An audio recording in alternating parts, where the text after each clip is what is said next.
نحمده ونصلي ونسلم على رسوله الكريم اما بعد اعوذ باللہ من الشیطان الرجیم بسم اللہ الرحمن الرحیم قال رسول اللہ صلی اللہ علیہ وآلہ وبارک وسلم ما حبس قوم الزکاة الا حبس اللہ عنہم القطرہ۔ جمیع سامعین حضرات، ایک ضروری بات کی طرف توجہ دلانا چاہتا ہوں۔ یاد رکھیں ماہ رمضان ہے، اس ماہ رمضان کے صیام و قیام کا اہتمام کیا جاتا ہے، اور نہ صرف اس مہینے میں صیام و قیام کا اہتمام کیا جاتا ہے بلکہ اس مہینے میں بے شمار دیگر عبادات یعنی مالی عبادات بھی اس کی بھی ادائیگی ہوتی ہے۔ زکوٰۃ ہے، صدقہ ہے، فدیہ ہے، فطرانہ ہے، دیگر معاملات۔ اور اس ماہ رمضان کے موقع پر اور عید الفطر کے موقع پر کچھ تحفہ تحائف کے طور پر بھی لوگ اللہ کی رضا کے لیے مستحقین کی مدد کرتے ہیں، ان سے تعاون جاری رکھتے ہیں۔ تو اس حوالے سے ایک دو باتیں میرے پاک نبی صلی اللہ علیہ وسلم نے زکوٰۃ کی اہمیت بیان کرتے ہوئے ارشاد فرمایا کہ ما حبس قوم الزکاة الا حبس اللہ عنہم القطرہ۔ نبی رحمت صلی اللہ علیہ وسلم نے ارشاد فرمایا کہ جو قوم زکوٰۃ کو روکتی ہے اس قوم پر، ان لوگوں پر اللہ وحدہ لا شریک اپنے رحمت کی بارش کو روک دیتے ہیں۔ یعنی اللہ کے دیے ہوئے سے زکوٰۃ دیتے رہو، راہ خدا میں خرچ ہوتا رہے تو اللہ وحدہ لا شریک آسمانوں سے انسانوں پر رحمت کی بارش نازل فرماتے ہیں۔ لیکن جب کوئی اتنا بخل پہ اتر آئے، اتنی کنجوسی پہ اتر آئے اور وہ راہ خدا میں زکوٰۃ دینے سے بھی رک جائے، صاحب استطاعت ہونے کے باوجود، مالک نصاب ہونے کے باوجود، وہ اتنا دنیا دار ہے اور اتنا غافل انسان ہے کہ وہ زکوٰۃ دینے سے رکتا ہے، میرے پاک نبی صلی اللہ علیہ وسلم ارشاد فرماتے ہیں کہ ایسے لوگوں پر، ایسی قوم پر اللہ وحدہ لا شریک اپنے رحمت کی بارش روک دیتے ہیں۔ اسی طرح نبی پاک صلی اللہ علیہ وسلم کے اور فرمان عالی شان ہے،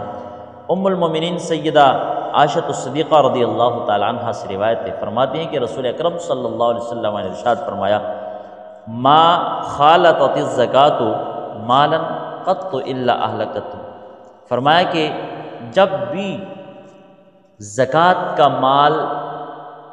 مل جاتا ہے اپنی مالیت سے، یعنی زکوٰۃ کا مال دوسرے مال کے ساتھ مل جاتا ہے، جب بھی مل جاتا ہے، سرکار دو عالم صلی اللہ علیہ وسلم فرماتے ہیں کہ وہ مال ہلاک ہو جاتا ہے۔ اس کے دو معنی محدثین نے بیان کیے ہیں۔ ایک تو یہ ہے کہ بندہ صاحب نصاب ہے، مالدار ہے، دولت مند ہے، اور وہ زکوٰۃ ادا نہیں کرتا اپنے مال کا، اپنے مال سے زکوٰۃ ادا نہ کرے، اور ادائیگی زکوٰۃ نہ ہونے کی وجہ سے وہ زکوٰۃ کا مال جس کے اندر فقراء کا حق ہے، مساکین کا حق ہے، یتیموں کا حق ہے، بیواؤں کا حق ہے اور مسافروں کا حق ہے، یعنی جب تک اس کی مالیت میں زکوٰۃ کی صورت میں غیر کا مال شامل رہتا ہے، میرے پاک نبی صلی اللہ علیہ وسلم کے فرمان کا مطلب یہ ہے کہ اس زکوٰۃ کے مال کے ملاوٹ کی وجہ سے اس کا اپنا مال ہلاک ہو جاتا ہے۔ اور جو دوسرا معنی ہے وہ محدثین نے جو بیان کیا اس حدیث کی روح سے، فرماتے ہیں کہ ایسا آدمی ہے جس کو زکوٰۃ نہیں لگتی، جس کو صدقہ نہیں لگتا، جس کے لیے صدقہ اور زکوٰۃ حرام ہے، یعنی مصارف زکوٰۃ صدقات میں سے نہ ہو، مصارف زکوٰۃ میں سے وہ نہ ہو، مالدار آدمی ہے، غیر مستحق ہے، اور وہ کسی سے زکوٰۃ کا مال لے لیتا ہے اپنے لیے، اور کسی سے زکوٰۃ حاصل کر کے خود اس کا مالک بنتا ہے اور اپنے مال کے ساتھ وہ زکوٰۃ کا مال بھی ملا دیتا ہے، یعنی غیر مستحق بندہ جب کسی سے زکوٰۃ کا مال لیتا ہے، جیسا کہ آج کل زکوٰۃ کمیٹیاں بنی ہوتی ہیں، انتظامیہ بنی ہوتی ہے، اس کے اندر بے شمار عہدیدار ہوتے ہیں، معاملات ہوتے ہیں، وہ زکوٰۃ کے مال میں سے ناجائز استعمال کرتے ہیں۔ یہ کرنا نہیں چاہیے ناجائز استعمال، حقدار کو حق اس کا پہنچا دینا چاہیے، اور امانت کے اندر جو ہے امین بن کے کام کرنا چاہیے، امانت داری اختیار کرنی چاہیے۔ تو کہا گیا کہ جو زکوٰۃ کا مستحق نہیں، جس کو زکوٰۃ نہیں لگتی،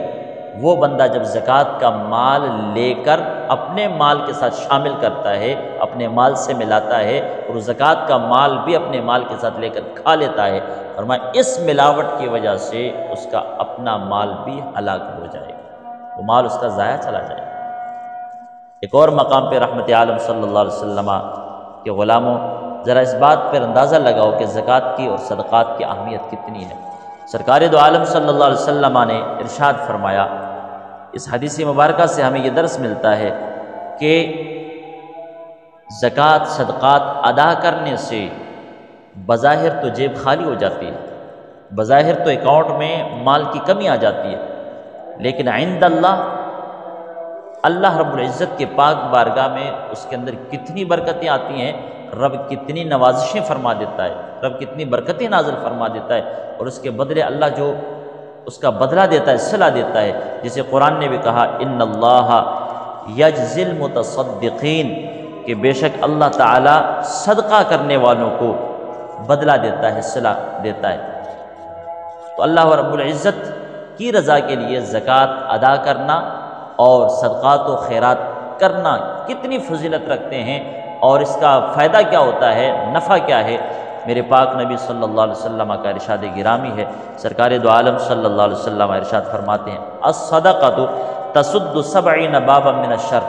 جب بندہ صدقہ دیتا ہے راہ خدا میں تو وہ ایک صدقہ جو ہے حضرت انسان کا دیا ہوا صدقہ راہ خدا میں اللہ کی رضا کے لیے، کسی غریب کو، مسکین کو، فقیر کو، یتیم کو، بیوہ کو، کسی مستحق آدمی کو صدقہ دینے سے سرکار فرماتے الصدقۃ تسد 70 بابا من الشر، ایک صدقہ برائی کے 70 دروازوں کو بند کر دیتا ہے۔ آئیے ماہ رمضان کے اس بابرکت ساعتوں میں صدقات، زکوٰۃ، عطیات وغیرہ ادا کر کے اور اپنے فطرانے وغیرہ راہ خدا میں خرچ کر کے ادا کر کے ہم یہ عظیم موقع سے، عظیم ساعتوں سے ایک عظیم جو ہے معاوضہ رب کے بارگاہ سے ہم حاصل کر سکتے ہیں، ایک عظیم صلہ ہم حاصل کر سکتے ہیں۔ اور اس موقع پر میں عرض کروں گا کہ جہاں صدقہ 70 برائی کے دروازوں کو بند کرتا ہے، وہاں اتنا قیمتی خزانہ اپنا اور اپنے مال کا اتنا قیمتی حصہ، اتنا قیمتی مال راہ خدا میں دیتے وقت بھی ہم سوچیں کہ ہم نے کہاں دینا ہے۔ اختصار کے ساتھ بس اس بات کی طرف رغبت دلانا چاہتا ہوں، آج دینی مدارس سے بڑھ کر کوئی بھی مصرف اتنا میرے خیال میں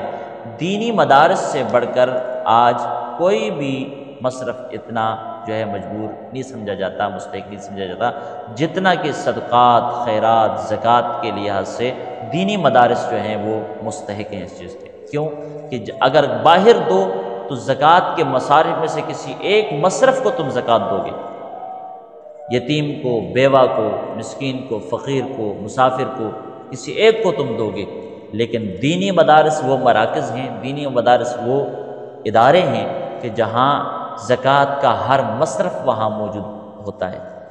مسافر وہاں موجود ہے، یتیم وہاں موجود ہے، مسکین وہاں موجود ہے، فقیر وہاں موجود ہے، لاچار لوگ وہاں موجود ہیں، معذور اور آپاج لوگ وہاں موجود ہوتے ہیں۔ تو دینی مدارس کے اندر زکوٰۃ کے جہاں کئی مصارف موجود ہیں، ہمیں اپنے زکوٰۃ و عطیات دینی مدارس کے اندر دینا چاہیے۔ سرکار دو عالم صلی اللہ علیہ وسلم کے اور فرمان عالی شان ہے، میرے پاک نبی صلی اللہ علیہ وسلم نے ارشاد فرمایا اتقوا النار ولو بشق تمرۃ، سرکار دو عالم صلی اللہ علیہ وسلم نے ارشاد فرمایا آگ سے بچو، جہنم سے بچو، اگرچہ کھجور کے ٹکڑے کے ساتھ کیوں نہ ہو۔ یا باری تعالیٰ، کھجور کا ایک ٹکڑا دینے سے جہنم سے نجات ملے گی۔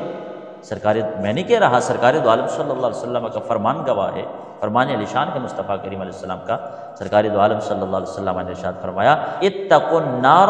ولو بشق تمرۃ، سرکار دو عالم صلی اللہ علیہ وسلم کا فرمان ہے، حضور نے فرمایا کہ جہنم سے بچو اگرچہ کھجور کے ٹکڑے کے ساتھ بھی ہو۔ پتہ چلا صدقہ عام نہیں، پتہ چلا زکوٰۃ عام نہیں، پتہ چلا عطیات یہ عام خزانے کا نام نہیں ہے، یہ زکوٰۃ، یہ صدقات و خیرات، یہ فطرانہ وغیرہ راہ خدا میں خرچ کرنا کوئی عام معنی نہیں رکھتا، کوئی تھوڑا معنی نہیں رکھتا، بلکہ یہ ایک کھجور کا ایک ٹکڑا اگر